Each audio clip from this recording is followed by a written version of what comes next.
So ayan mga kabayan, kumustahin ko lang si Ate Gemma sa lahat po ng inyong mga katanungan. Bakit hindi ko na nakakasama si Ate Gemma or hindi nyo nakikita, no? Dahil merong ininda at nagkaroon ng problema po mga kabayan na hindi ko nga po alam at sila din nagulat sa pangyayari. At nakapag-isip na nga po ng masama, baka nakulam dahil sa inggit, dahil sa ganito, ganyan. So hindi ko po alam mga kabayan kasi nagulat nga din po ako na lumubo yung katawan ni Ate Gemma at nabanggit niya sa akin yung ulo niya na parang tinutusok daw po ng karayom at sobrang sakit daw po mga kabayan. Bago ko nakita yung mga kabayan, no, akala ko yung simpleng chucho lang ganyan, ay kinagabihan bago namin siya nadala sa ospital ay talagang para daw puputok yung balat niya sa sobrang maga, no, na talagang as in magang maga. At alam mo yun, yung namanas talaga, nakita nyo naman yung itsura mga kabayan. So ganon, butin lang kahit papaano ay nadala ko din sila sa salita ko at sa pakiusap ko sa kanila na kailangan natin ng hospital, no? Hindi ko kinontra yung abularyo nyo, pero kailangan natin pumunta. At ayun, tingnan natin ngayon dahil nagagamot, marami siyang gamot, 3, no? 3 gamot si Ate Gemma. Si mama mo, be. Ate Gemma, papasok ako, ha? Kain muna kayo, ma. Sige lang. Okay lang. Nag-ano na kami, nag-almusal na kami. Sige lang. O, kumusta? Kumusta yung pakiramdam? Nandiyan pa rin yung maga niya. Hindi pa rin basta-basta Pero nag-aano na siya. humupa. Pero ito, parang nagbabalat na, oh. Ayan, oh. Ay, salamat Pero sabi naman. ng doktor, ma'am, tuloy-tuloy mo pa rin yung pagpahid. Kung Oo. talagang okay siya, sabi niya. Pero pag hindi siya okay, ipaderma. Pero ma'am, dok, sabi ko, nag-aano naman na siya. Iti, tuloy-tuloy mo, sabi niya. Ayan, nakita naman na parang napalit, no? Parang natuyo, no? Ayan, no? Parang natuyo, Ate Gemma. Pero yung gamot mo, walang reaction sa'yo? Wala kang naramdaman? Wala, ma'am. Yung init ng katawan mo, kumusta? Yung sobrang init talaga. Mainit pa rin hanggang ngayon. O, kasi kahapon ka pa nag-umpisa eh. Tapos na udlot pa, hindi ka nag-inom ng tuloy-tuloy kasi hindi pwede sa'yo uminom ng tubig. Opo. 'Di ba? So, uminit pa rin yung katawan mo. Pero, kinontinue mo na yung Gamot mo. gamot mo. Opo, ma'am. Nag-start ka na ulit ngayon. O, mga 2 araw o 3 araw, dyan ka na makaramdam kasi bago pa lang. No, kasi uminom siya kahapon pagdating pinainom ko. Hindi nakainom ulit kasi nag-fasting dahil ano siya sa blood sugar, no? Pa-check up niya yung blood sugar niya mga kabayan. Kaya nag-fasting siya. Then uminom siya ulit ngayon. So maramdaman natin 'yan, makita natin 'yan after 3 days mga kabayan. Siguro maibsan-ibsan na rin yung init ng katawan. Nilalamig ka pa din? Yung kanina, ma'am. Kanina. So may mga oras na nilalamig ka at meron namang oras na hindi ka nilalamig. Okay. So, pakiramdam mo sa ulo mo, Wala na, ma'am. Yung parang yung parang tinutusok, Wala na, ay, ma'am. thanks God. Tana, yung No? pag-inom ko po ng gamot, ma'am, parang wala namang, yung dati, ma'am, tinutusok. Pero nung uminom na ako ng gamot, ma'am, wala na. Kasi inorasyonan ko rin, meron kasi akong orasyon tago-umiyot na namana sa lula ko, na kapag merong mga ano noon na narinig ko at tandang-tanda ko yun hanggang ngayon hindi ko talaga makalimutan yan. Parang namana, parang ako lang ata nakakaalam sa mga apo niya. Kasi kapag katabi ko ang lola ko mga kabayan, tapos meron siya mga naririnig, may mga masasama, may mga kung ano-anong dyan, namana ko sa kanya yun. Kahapon, inerasyonan ko talaga si Ate Gemma mga kabayan para kahit papaano ay maibsan niya. O, diba? So, kumusta ang check-up or result ng iyong Yung mataas po yung Sugar. sugar talaga, ma'am. nasaan ba yung sugar mo? Ngayon, ma'am, ito, ma'am. Ang result kasi pinabalik si Ate Gemma, no? Pinabalik si Ate Gemma kanina. Anong oras kayo pumunta sa ospital? Mga 7 mahigit. Mga 7. Pagdating doon, Nagpumunta na kami. so kinuha na kayo Opo. kaagad. So ilang oras ang antay nyo? Mga 9:30, ma'am. isang oras. Opo, ma'am. Oh. So, ngayon, ni-request na siya ni Doc para matukoy natin kung ano ba nangyayari, kung saan-saan ba kasi may infection si si Ate Gina, mga kabayan. So ngayon, ito ang result ng blood sugar o laboratory ni Ate Gemma. 6.5. Tumaas nga. Ang laki ng tinaas ng ano mo. Kaya, ang rice, sabi ni Doc, no, na bawas-bawas ka sa rice. Bawas ka sa rice. Kung nakakaubos ka ng isang palanggana. Hindi mo, tatlo lang yung dalawang lang yun. Hindi. Kung nakakaubos ka ng isang palanggana noon na kanin, ngayon, bawasan mo. Gawin mo ng 3 mangkok na maliliit. No? Kaya, delikado kapag may edad tayo mga kabayan. Parang ako, di ba? Kasi duman ako sa high blood, tumaas ang sugar and everything, halos lahat tumaas mga kabayan. So, ang ginawa ko ay nagjita ako, nagbawas ako ng rice. Kaya malimit na ako kumakain ng rice. Kung kakain man ako, konti lang. So, ma-practice din ni Ate Gemma. Sa una, medyo mahirap kasi kapag sanay ka. Kasi alam niyo naman, ang Pilipino, di ba? Yun naman talaga nakasanay natin. Mag-almosan ng kanin, mananghalian ng kanin, magmerienda ng kanin, kakain sa punan ng kanin, so lahat kanin. Kasi yan ang panglaban natin sa ginagawa natin araw-araw eh. So ngayon, tumaas ang blood sugar ni Ate Gemma, ang cholesterol din. Tumaas din. Ang taas ng cholesterol mo. Buti hindi ka na anuhan ng ano. Then sa tong isa, so okay naman yung isa mga kabayan. Yung cholesterol tumaas ng konti. Tumaas ng konti lang naman. So ang problem lang dito ni Ate Gemma is yung blood sugar niya. So okay, at least alam natin. No, alam natin mga kabayan. So hindi kayo kinapos sa pinadala kong pera. Magkano ba? 220. Ay, kinapos nga. So 2,000 plus. So magkano ang inabuno? Ma'am, di ba nabigay ka sa akin ng yung pabili ng Papaitan. So ano nangyari? binigay ko yung 5 sa kanya, kinuha ko yung 5 o nag-abon na kami ng 528. 528 ang naabuno. So okay na, nabili lahat. Wala nang reseta. Yun lang, ma'am. Pag yung ointment lang, ma'am. Nakulang. Kulang, ma'am. Tuloy-tuloy lang. Sige. Hanggat gagaling. Sige. So, ang advice ng doktor po mga kabayan, so hindi na nagdagdag ng reseta. Tapusin na lang yung ininom na gamot ni Ate Gemma. And then, ngayon, kapag kulangin yung ointment po mga kabayan, may kamahalan din yun, no? Kung kulangin hanggat hindi pa gumagaling at nandiyan pa din, ituloy-tuloy yung ointment. So, no problem. No, ibili na lang natin ulit. So, hawakan mo tong mga mga resita mo, ay mga lab test mo. Tapos ito, mamaya ay yung inabono nyo na 5,028. Ay, 500. Ay, 500. Akala ko 5,000. Ang binayaran nila 2,028. Tapos ang inabuno nila 5,028. Hindi, ma'am. 500, ma'am. 500 pala. Sorry. Alam niyo naman ako na wala pang tanghalian kaya naligaw-ligaw yung espiritu ko. Kain na, ma'am. Tanghalian, almusal pala. Kaya medyo naligaw-ligaw ang espiritu ko. Iba naman ang pandinig ko kasi may bumubulong na naman. May bumubulong na naman.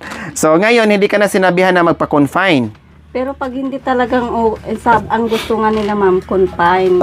Tapos sabi ko, Dok, na naman na, sabi napali ko, na. Ma'am, sabi niya, kung hindi talaga umuki, magpaderma ka na lang para makita kung ano yan, sabi niya. So hindi na i-confine. Ibig sabihin, direct na lang doon sa derma kung ano ang nangyayari. Kung wala talagang pagbabago at lalong lumala. Opo, ma'am. So ganyan ang mangyayari. So kung lumala mga kabayan na nagagamot naman, no, ay ipatingin daw sa derma na no need na magpa-confine. Pero kung katulad nito, napansin ko din na yung mga niya, ayan, medyo na siya, nag-dark na mga kabayan ay okay, tapos yung dito niya tinan mo, 'di ba? Wala naman. Oh, 'di ba? Pati yung dito tinan mo. Opo, ma'am. At mataas kasi ang sugar, kaya hindi siya basta-bastang hihilom yung mga sugat. Kasi alam nyo naman, pag mataas ang sugar natin, pag diabetic po tayo, ang mangyari po niyan, ang sugat natin matagal humilom, matagal matuyo, at matagal gumaling. Ganyan po yan, Nay, ha? Kaya ang sugat nyo, kailangan alagaan nyo kasi Wala naman akong sugat, ma'am. meron, hindi gumagaling hanggang ngayon. Ano naman, madam, yung sinabi mo? Hindi, may napansin ako eh. Wala ba? Wala, ma'am, oh. Oh. Meron. Kaya mahirap, ha? Wala kang diabetic. Wala Hindi naman niya alam. yan. Check ko nga kung may diabetic. Akin na. Ma'am, hindi niya alam. Saan, ma'am? Oh, may diabetic ka. Ay, wala. Kaya pala hindi kumipot at hindi gumaling-galing ang sugat mo kasi diabetic ka, Nay. Magaling ko uminom ng... Kapain ko lang yung sugat, ha, kung saan banda. Wala. Hindi, sinundan ko lang yung kumpas. May boundary agad, may boundaries, may borderline, hindi natin makapa yung yung hindi gumagaling na sugat. Talagang wala naman ako. Wala. Sige. Bahala ka dyan. Magpasugat ka na magpasugat. Magpasugat ka na magpasugat gabi-gabi. Hindi, ma'am. Wala ka palang diabetic, ha? Wala naman siguro. So, kumusta na, Ate Gemma? Nakita ko naman yung mukha mo na medyo okay na yung araw, hindi katulad nung talagang nakaganyan ka. Ngayon, kumusta naman kahit papaano? po siya, Okay ma'am. na. Ito lang, ma'am. Yung talagang... Mainit. sobrang bigat. Oh. Tapos, Kung hindi natin nahintuan yan ng gamot, makaramdam ka na ng medyo okay. Nahinto kasi yung gamot eh. Opo, ma'am. Hindi okay lang. At least Pero nag-start ka na tuloy ko ngayon. naman. Ituloy mo na. Uminom ako ng 10-5 kanina. Huwag mong kalimutan, ha? Opo, ma'am. Every 8 hours. I-check ko nga ulit yung resita mo. I-share ko lang kung every 3 hours every 8 hours yung dalawa mong gamot. Tapos umaga-gabi yung ointment, ha? Maganda yung ointment. Maganda, Ate Gemma. Nakita ko yung pag mo ay naman. Yung ano. Oh, Ointment. dalawa na lang yung ointment. Bukas bibili ako. Mo siya. Kasi lang yun siya. Ay, ganun na. Gano'n mo siya. Kasi kahit kunti lang yun, gano'n mo siya. po siya. Oo nga, 3 times a day nga. Yung yung dala mo, tag 3 times a day. Si Lola, di mabasa. 3 to eh. 3 times a day nga. Baka ba? 2 times a day yung isa, ma'am. Sabi? Yung andyan, ma'am, nakalagay. 2 ba to o 3? Parang 3. Malayo. Ayan o. 3 times yan, ma'am. 3 times. Ito 3 times din. 2 Ito, times yan, ma'am. ointment to. Umaga-gabi. Yung dalawang gamot mo, 3 times a day yon, every 8 hours. Opo, ma'am. Ang ointment mo lang na 2 Opo, beses. So, ayan.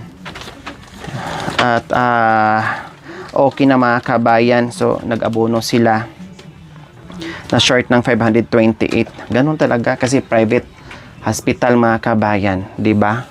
Alangan tatakbo pa kami pipila yung naramdaman niya iba na, pipila pa kami doon sa public hospital at iba na yung naramdaman niya. So private na lang tayo para maasikaso kaagad. Kumusta naman, Nanay Ermad? Alam ko kahit sobrang busy natin sa pagluluto, alam ko kahit nagkulitan tayo, nagtalawanan tayo, pero alam ko iniisip mo rin sa Ate Gemma sa naramdaman niya.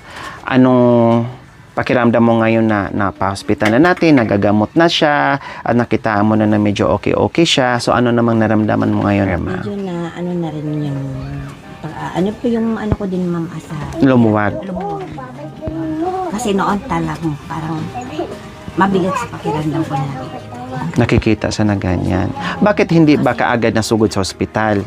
Sa totoo. Sabi niya kasi inanong na namin sa albularyo. Kaya, Ambularyo. sabi naman nung pinuntahan namin, Opo. At ngayon, na hospital natin, kasi isa din, gusto nyo sa albularyo, gusto nyo sa doktor, siyempre, ang number 1 sa doktor ay pera din. Iisipin din yung pera. At bakit hindi kayo nagsabi sa akin? Si Ate Gemma, kayo, hindi kayo nagsabi sa akin na, Ate Lori, sobrang sama na talaga ng pakiramdam ko. O bakit hindi kayo nagsabi at tinitiis nyo? Nahiya naman po kami, ma'am, kasi malaking tulong na po yung bahay namin. Siyempre, makita ko, sobra na pala ang naramdaman nyo. Kung hindi ko kayo napansin na nakitaan ko kayo na sobrang bigat na yung naramdaman nyo, wala din kayong ano sa akin. Buti na lang, talagang sabi ko, kausapin ko nga mamaya si Ate Gemma. Tingnan ko nga yung kalagayan niya. Buti lang, basang-basa ko sa itsura mo na talagang hirap na at iba na yung naramdaman mo. Nahihiya kayo dahil ang iniisip nyo, yung paggastos sa bahay. Ginastusan nga natin yung bahay. Ang bahay, anytime, makaantay yan, mapalitan yan, makaantay, makabili. Ang buhay, iisa lang. Ang bahay, pwedeng gawin ng ilang beses yan. Pero ang buhay nyo, iisa lang. Yun ang pinaka-importante at inisip mo sana. Makita naman natin yung bahay. Nandyan lang yan. At magawaan naman natin ng paraan kung anong kailangan. Magagawa naman, mapagtulong-tulungan naman natin yan kung anong gagastusin. Ang importante, okay kayo. Hindi yung okay yung bahay. Ang buhay nyo hindi okay. Diba, nanay? Tama po ba ako? Kaya talagang pinursigi ko kayo na sinabihan kahapon na mag-decide kayo. Kung ako ang masunod, hospital ang bagsak nyo. At least, hindi huli ang lahat na agapan natin at na gamot na paggamot na natin. Yun ang mga importante doon. Nahiya pala sila magsabi sa akin, mga kabayan. Kasi, ganun sila Hindi sila marunong kasing uminda. No? Hindi sila marunong magreklamo, hindi marunong uminda. Mag-aantay lang, kontento lang. Kahit iba na yung naramdaman, hala, sige, okay, abularyo pa din. Kasi siyempre, number one, pag nasa hospital ka, di ba? Ay pera ang pinag-uusapan. Kahit sa public hospital ka, ganun pa din. Maari malibre ka sa check-up, pero hindi ka naman libre sa gamot. Kung anong libre lang doon ay 1 piraso, 2 piraso, 3 piraso lang. Bibili ka rin sa labas. Kung wala kang pambili, wala pa din. Kaya mahirap magkasakit, Nay. O bakit naiyak naman po kayo, Nay? Ha? Bakit naiyak po kayo? Nawa ka ni Ate Gemma. Hinahanap kasi si Ate Gemma, Nay. Sabi ng mga viewers natin, bakit si Nanay Irma nakikita namin, bakit si Ate Gemma wala? Hindi po nila alam na nagkasakit at iba ang pakiramdam. Noon pa to, sabi kasi pag tinanong ko si Ate Gemma, kumusta na Ate Gemma? Okay na, okay na. Hindi nagsasabi. Maniya ako kasi maraming si Madam sa akin, sabi niya yung bahay. Madam. Pagdating ko dito, Ate Gemma, kumusta? Okay na po. Pero itong kahapon na hindi na talaga, sinaway ko pa siya, lumabas na naman. Lumabas, okay ka na. Dyan ka lang, magpahinga, wag pilitin. Nandito naman si Nanay Irma at may tutulong, nag-substitute at tumutulong naman din si Kuya Aris sa pagluluto. Kasi pumunta, lumabas to, kumuha ng ayuda. Kaya ang humarap sa kusina, si Kuya Aris muna sa pagluluto ng ulam. Diba? Yun pala, na naig yung hiya dahil ang iniisip na puro gastos dito. Walang problema. Hanggat kaya, no problem. Okay na yan. Huwag nang umiyak. Basta magpagaling ka na lang, ha? Magaling Maraming mag-pray. salamat, ma'am. Mag-pray. Tapos, pakiramdaman natin yung mo. At saka magpalakas ka. Huwag kang magpadaig, ha? Opo, ma'am. Huwag kang magpadaig. Sa, sa naramdaman mo. Tuloy lang yung gamot. Basta malakas ang loob ko at prayers natin. Mga 2 to 3 days, kung sa Bisaya, wag tang na. Wala na. Kasi ito nga, napali na nga. At saka ito, nakitaan natin na humilom na. Kahapon, lumubo yan, di ba? Opo, ma'am. Nagkaroon siya ng tubig, no? Opo, pati dito, ma'am, pero wala. Ang galing ng ointment. Ayan, no? Parang na siya. Ganun lang yun. So, 2 na lang natira sa 6 ba yun? Ilan ba binili ko? 4 ang nakri sa 6. 6. Check mo nga. Ito ang mahal, yung ointment. 5? Opo, ma'am. Ganito. Hindi ko alam kung mahal yung isa niyan. So, bibilhan ko na lang ulit bukas para magtuloy-tuloy ito. Akin na yung resita. Kunin ko na. Para ano ko na yung resita, hawak ko na. Okay, sige. So, ayan po mga kabayan, sa lahat na nagtanong ni Ate Jima kung anong nangyari, yes, sumugod kami, nag-emergency landing kami kahapon sa ospital dahil pinilit ko nga na magpa-check up mga kabayan. At ngayon, okay na. At may mga gamot na, may mga ointment na. Lahat ng kailangan ay okay na. Wala na tayong problema. No? Ipag-pray natin na okay si Ate Jema at gagaling at matapos ang kanyang bahay. Okay? So, ayan po si Ate Jema na hinahanap nyo. No problem na. Kahapon lang medyo nabahala talaga ako na nakita ko siya mga kabayan. Kasi sabi ko nga, tinatanong ko sa kanya, hindi ka ba nahirapan huminga? Hindi ba nagsi-short breathing mga kabayan? Sabi niya, hindi naman. Pero kahit na, punta na tayo. Nahihilo at parang may tinutusok dito daw sa sentido mga kabayan. So, okay na ngayon. Huwag kung ano naramdaman, yung tanong ko, sabihin mo, pratis, alam ko din kung anong gagawin, ha? Opo. Okay, sige. So, ayan mga kabayan, maraming salamat po sa ating lahat. Bye!